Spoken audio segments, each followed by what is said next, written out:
మా పాప అన్నం తింటా ఉంది చూడండి.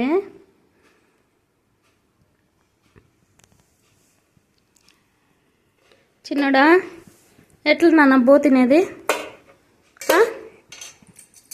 అట్లేనా? అట్లేనా బో తినేది?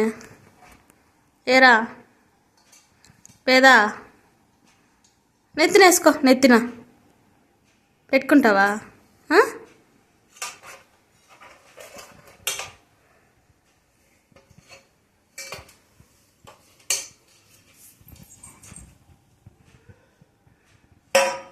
ఇట్లా ఇప్పుడు ఇట్లా చూడు నాన్న, ఇటు చూడు వేదమ్మా, వేదా అద్ది వేదా వేదా మళ్ళీ గిన్నెలో వేయద్దులే కానీ ఇటు చూడు, ఇటు చూడు.